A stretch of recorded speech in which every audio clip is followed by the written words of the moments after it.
Bismillahirrahmanirrahim. Assalamualaikum warahmatullahi wabarakatuh. Kami dari kelompok 2 Shift D akan menjelaskan terkait hasil diskusi kami berjudul validasi metode uji aspirin dalam sediaan obat sakit kepala menggunakan spektrofotometer UV-Vis. Anggota kelompok kami yaitu saya sendiri, Agustin Paras, lalu ada Nadia Firadika, Isti Masya, Sabrina Intan, Afif Munandar, Aulia Faradina, dan Gali Noviar. Prinsip pengujian pada percobaan ini yaitu mengukur serapan dari laju larutan gugus kromofor yang terdapat pada senyawa aspirin dengan sinar monokromatis pada panjang gelombang spesifik.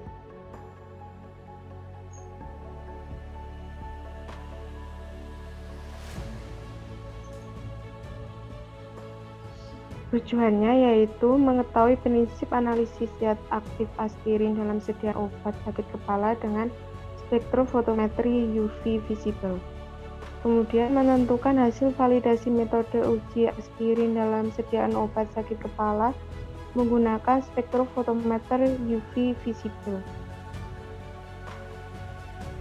Untuk alatnya yaitu spektrofotometer UV-Vis, labu ukur 10, 100, 1000 ml, gelas arloji, timbangan analitik. Dan untuk bahannya yaitu aspirin 99,91%, HCl 0,1 normalitas, dan metanol, aquades, dan Wettman nomor 41.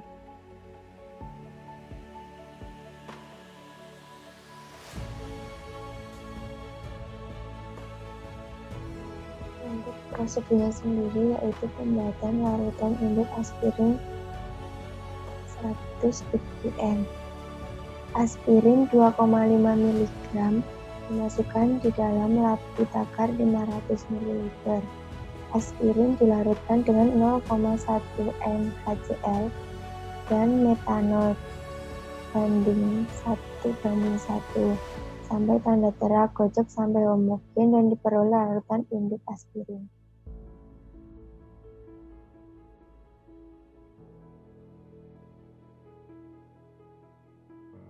Pembuatan larutan standar aspirin yaitu larutan induk yang dipipet dimasukkan labu ukur 10 ml, lalu larutan ditambah HCl 0,1 N dan metanol yang udah dicampur 1:1 sampai tanda tera lalu digocok sampai dan dihomogenkan. Lalu untuk variasi konsentrasinya yaitu ppm, 3 ppm, 4 ppm, 5 ppm. Dibuat dengan memipet larutan induk dan larutan induk dibuat dengan varian konsentrasi tersebut. Absorbansi larutan standar lalu diukur dan diperoleh absorbansinya.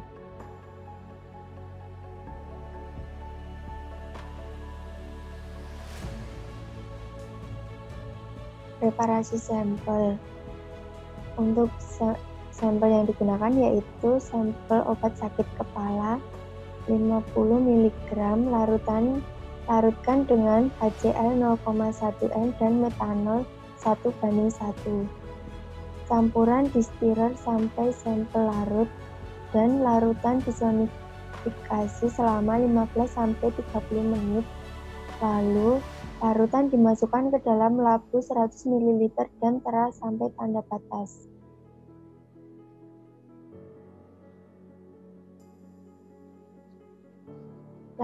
Larutan digocok hingga homogen dan didiamkan selama 1 jam.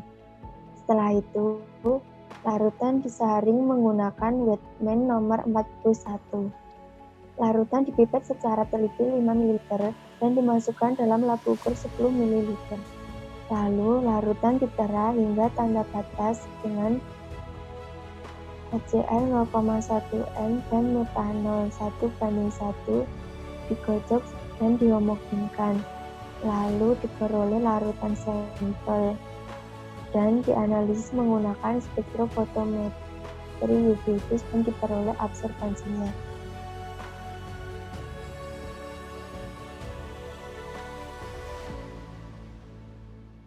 Validasi metode yaitu langkah yang dilakukan larutan sampel, lalu dicek panjang gelombang maksimumnya ditentukan terlebih dahulu.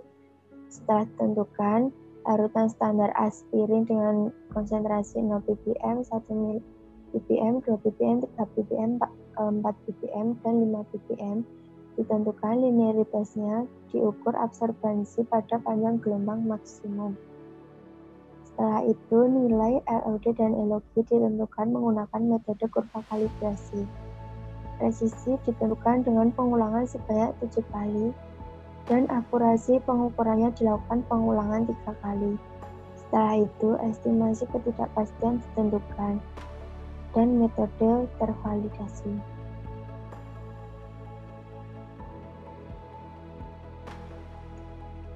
Untuk selanjutnya ada data pengamatan absorbansi standar.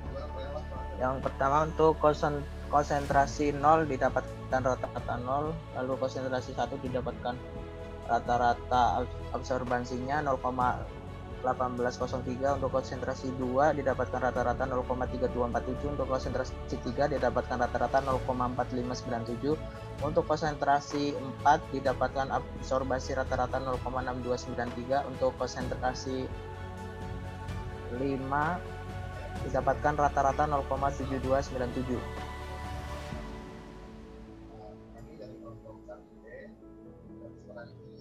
Untuk data pengamatan yang kedua ada absorbansi sampel. Untuk sampel yang pertama didapatkan rata-rata 0,3183, untuk sampel yang kedua didapatkan rata-rata 0,4017, untuk sampel yang ketiga didapatkan rata-rata 0,3163, untuk sampel yang keempat didapatkan rata-rata 0,3573, untuk konsentrasi yang kelima didapatkan rata-rata 0,3587, untuk konsentrasi yang keenam didapatkan rata-rata 0,2743, untuk sampel yang ketujuh didapatkan rata-rata 0,6217.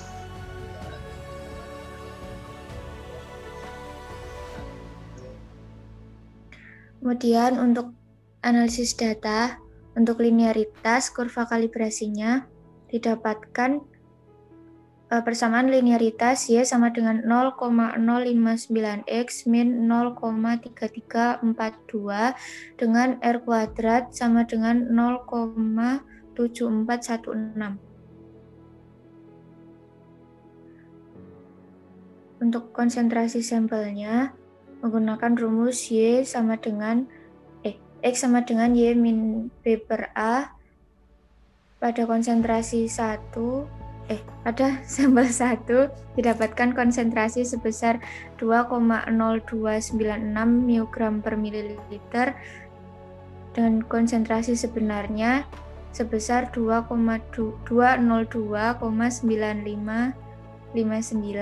Untuk sampel 2 konsentrasinya didapat 2,5980 mg per liter dengan konsentrasi sebenarnya sebesar 259,7999.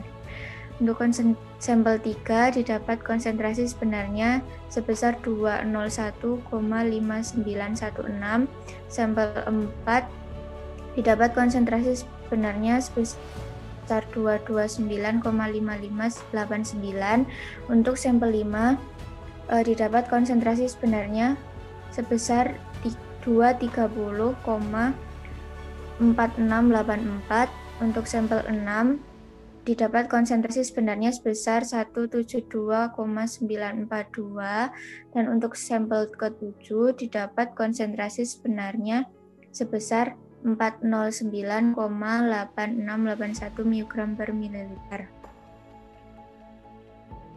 Next, untuk analisis LOD dan LOG menggunakan rumus SY per X didapatkan dari akar jumlah dari Y min YI kuadrat dikurangi N min 2 didapatkan hasil sebesar 0,364. Untuk LOD-nya dapat dicari dengan rumus 3 kali SY per X per slope, sedangkan LOG-nya rumusnya 10 kali SY per X per slope, dan didapatkan hasil LOD sebesar 18,5236 mg per liter dan LOG-nya sebesar 61,7453 dengan konsentrasi sampel rata-rata sebesar 44,1638 mg per liter. Next, untuk presisinya menggunakan persen RSD. Yang pertama-tama kita mencari SD dulu. Rumus dari SD itu adalah jumlah dari X min XI kuadrat akar dari jumlah X min XI kuadrat dibagi N min 1. Kemudian untuk persen RSD-nya yaitu SD per X bar dikali 100%. Nah, RSD-nya sendiri itu mendapat nilai 0,33%. Kemudian lanjut. Untuk persen akurasi itu untuk persen akurasi, rumusnya yaitu konsentrasi terukur dibagi konsentrasi sebenarnya dikali 100%, dan didapatkan nilai persen trueness sebesar 80,69%. Selanjutnya, analisis data estimasi ketidakpastian. Rumus dari estimasi ketidakpastian yaitu SY per X bagi slope dikali akar dari 1 per P ditambah 1 per N ditambah X sampel dikali X standar kuadrat dibagi slope kuadrat dikali jumlah dari X min XI kuadrat. Kemudian didapatkan estimasi ketidakpastian sebesar 9,1544 dan estimasi ketidakpastian presisi sebesar 0,0647. Kemudian untuk ketidakpastian gabungannya didapatkan nilai 9,5894 mg per liter. Untuk ketidakpastian diperluasnya didapatkan nilai 19,1788 mg per liter.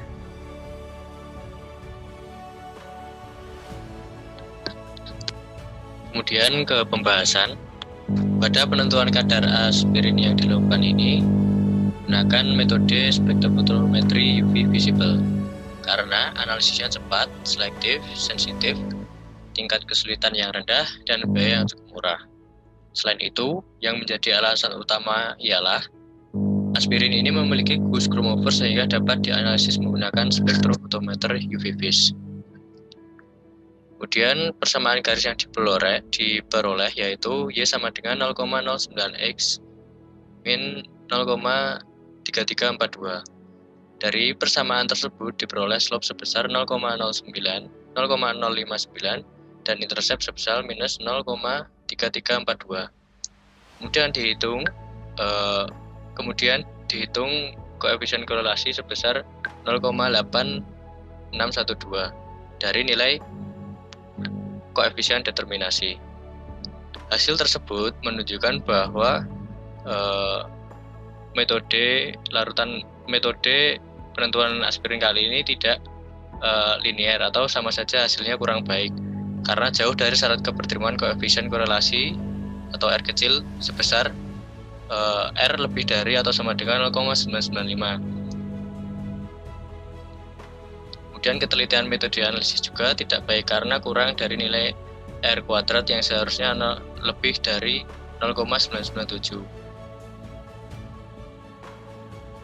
Kemudian dari nilai LOD dan LOG yang sudah didapat ini lebih kecil daripada sampel, yang berarti telah sesuai dengan standar yang ditentukan. Hasil LOD yang didapatkan yaitu sebesar 18,5236 mg per liter dan LOG sebesar 61,7453 mg per liter. Sedangkan sementara itu untuk konsentrasi sampel diperoleh rata-rata sebesar 44,1638 mg per liter. Kemudian ke uji presisi pada kali ini yaitu dinyatakan sebagai persen RSD karena sampel ini lebih dari 2.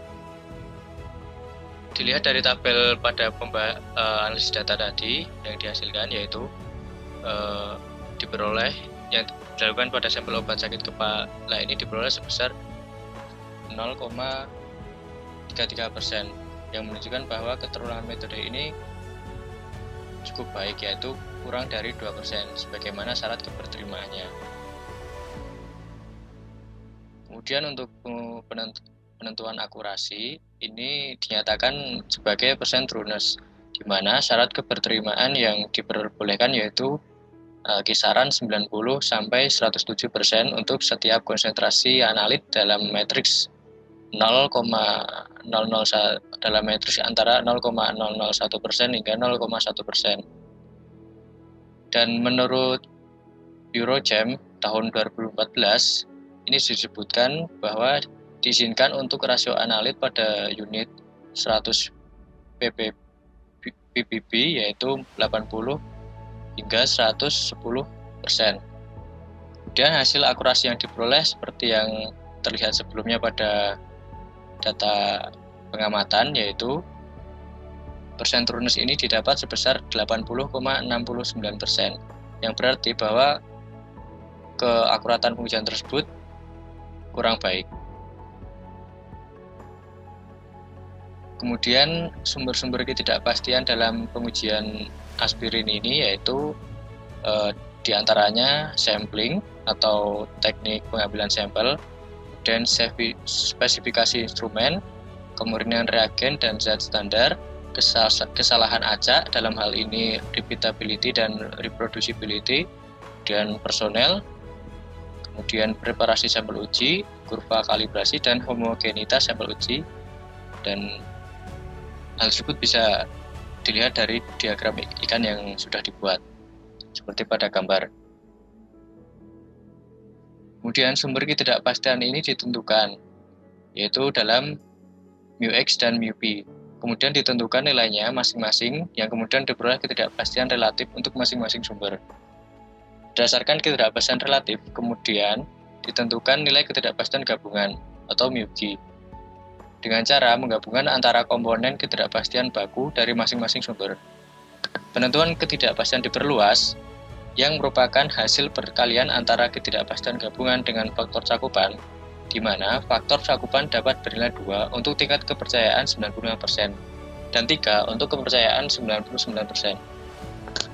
Dalam hal ini, yang digunakan adalah faktor cakupan bernilai 2, sehingga diperoleh nilai ketidakpastian diperluas sebesar 19,1788 mg per liter.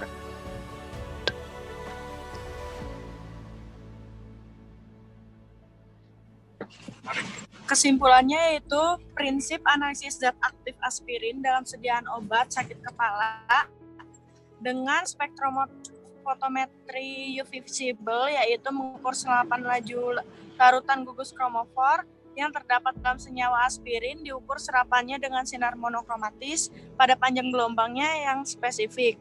Hasil validasi metode uji aspirin dalam sediaan obat sakit kepala menggunakan spektrofotometer UV visible pada percobaan ini yaitu tidak valid karena pada parameter akurasinya itu 80,69% dan linearitasnya koefisien determinasinya sekitar 0,7416 dan koefisien korelasinya sebesar 0,8612 yang tidak memenuhi syarat berterimaan.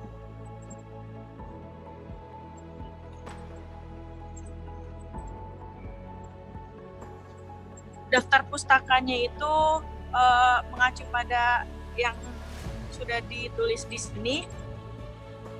Kurang lebihnya mohon maaf. Bila ada pertanyaan bisa di komentar. Wabillahi taufiq wal hidayah. Wassalamualaikum warahmatullahi wabarakatuh.